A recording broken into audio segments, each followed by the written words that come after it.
नमस्कार दोस्तों, मैं इंजीनियर DS राठौड़ आपके अपने YouTube channel DS Rathore creation में स्वागत करता हूं। मित्रों, आज के इस वीडियो में हम चर्चा कर रहे हैं केतु की महादशा में बुध की अंतर्दशा के फल कथन को लेकर के।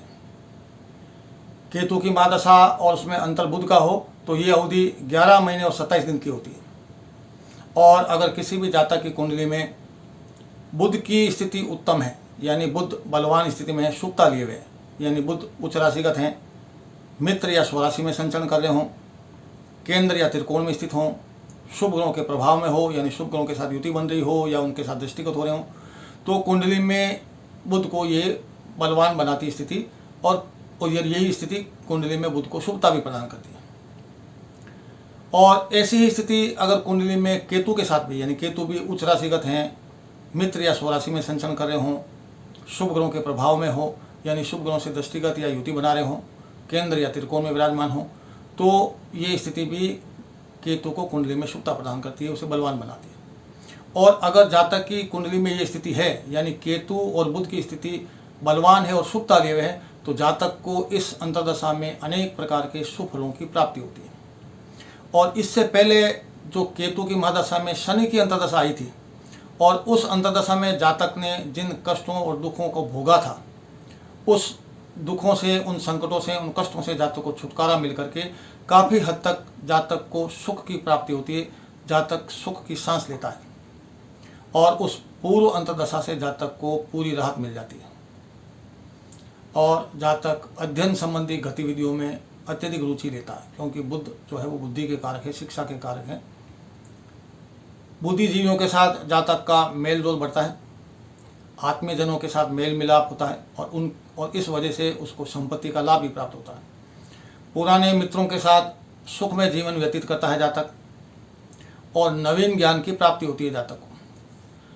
कार्य और व्यवसाय में प्रगति प्राप्त करता है, समाज में मान सम्मान मिलता है, जातक के रुके हुए काम पूरे होने लगते हैं, पठन और पाठन में जातक की रुचि बढ़ने लगती है।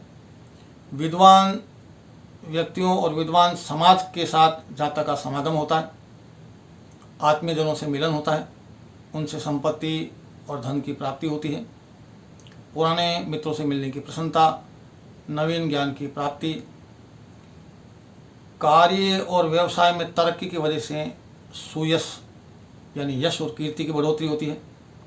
और उत्तम पुत्र की प्राप्ति होती है। अपने मालिक से प्रशंसा पाता है जातक, और जातक को भूमि और धन का लाभ प्राप्त होता है, यानी उसे भूमि की भी प्राप्ति होती है और धन की भी प्राप्ति होती है। कब? जब केतु की महादशा में बुध की अंतर्दशा चल रही हो और केतु और बुध कुंडली में शुभता लिए हुए हो, बलवान स्थिति में हो। इसके विपरीत यदि केतु अशुभ प्रभाव युक्त है, यानी केतु पाप ग्रहों से पीड़ित है, शत्रुओं की राशि में संचरण कर रहे हैं, या फिर नीच राशिगत हैं, या फिर कुंडली में 6ठे 8वें 12वें हो रहे हैं, तो ये स्थिति कुंडली में केतु को अशुभता प्रदान करती है। और अगर बुध भी कुंडली में यही स्थिति लिए हुए हैं, यानी बुध भी नीच राशिगत हैं, शत्रुओं की राशि में संचरण कर रहे हों, पाप ग्रहों से पीड़ित हों, यानी पाप ग्रहों से युति बना रहे हों या पाप ग्रहों से दृष्टिगत हो रहे हों, 6ठे 8वें 12वें हो रहे हों, तो ये सारी स्थिति कुंडली में बुध को भी अशुभता देती है, बुध को भी निर्बल बनाती है। और अगर ये स्थिति है कुंडली में, तो जातक को अपने काम, अपने व्यापार और व्यवसाय में बहुत बड़ी हानि का सामना करना होता है, उसे हानि उठानी पड़ती है, बहुत बड़े हानि का सामना करना पड़ता है। घर में कलह बढ़ जाती है, उसके मित्र भी शत्रुवत व्यवहार करने लगते हैं, शत्रु, चोरों और ठगों से उसकी संपत्ति का नुकसान होने लगता है, संतान से पीड़ा मिलती है, और संतान को भी रोग और पीड़ा का सामना करना पड़ता है, मानसिक संताप की अधिकता हो जाती है, तथा उसकी देह को वात, पित्तजन्य रोग, उदरशूल, गठिया आदि से कष्ट उठाना पड़ता है। किसी बड़े शत्रु द्वारा जातक को बहुत सताया जाता है, उसे शत्रु से परास्त होना पड़ेगा। पशु और खेती से जातक को नुकसान उठाना पड़ेगा, और अनेक प्रकार की देह पीड़ा और अर्थ हानि का भी सामना करना होगा जातक को। और कुल मिलाकर के ये जो 11 महीने और 27 दिन की अवधि है केतु की महादशा में बुध की अंतर्दशा की, उसमें जातक को अनेक संकटों का सामना करना पड़ेगा यदि कुंडली में केतु और बुध अशुभ स्थिति में है। लेकिन अगर शुभता लिए हुए हैं तो निश्चित रूप से जातक को 11 महीने और 27 दिनों की अवधि में अनेक प्रकार के शुभ फलों की प्राप्ति होती है, जिसका वर्णन मैंने इस वीडियो के प्रारंभ में ही कर दिया। तो दोस्तों, ये था केतु की महादशा में बुध की अंतर्दशा का फल कथन।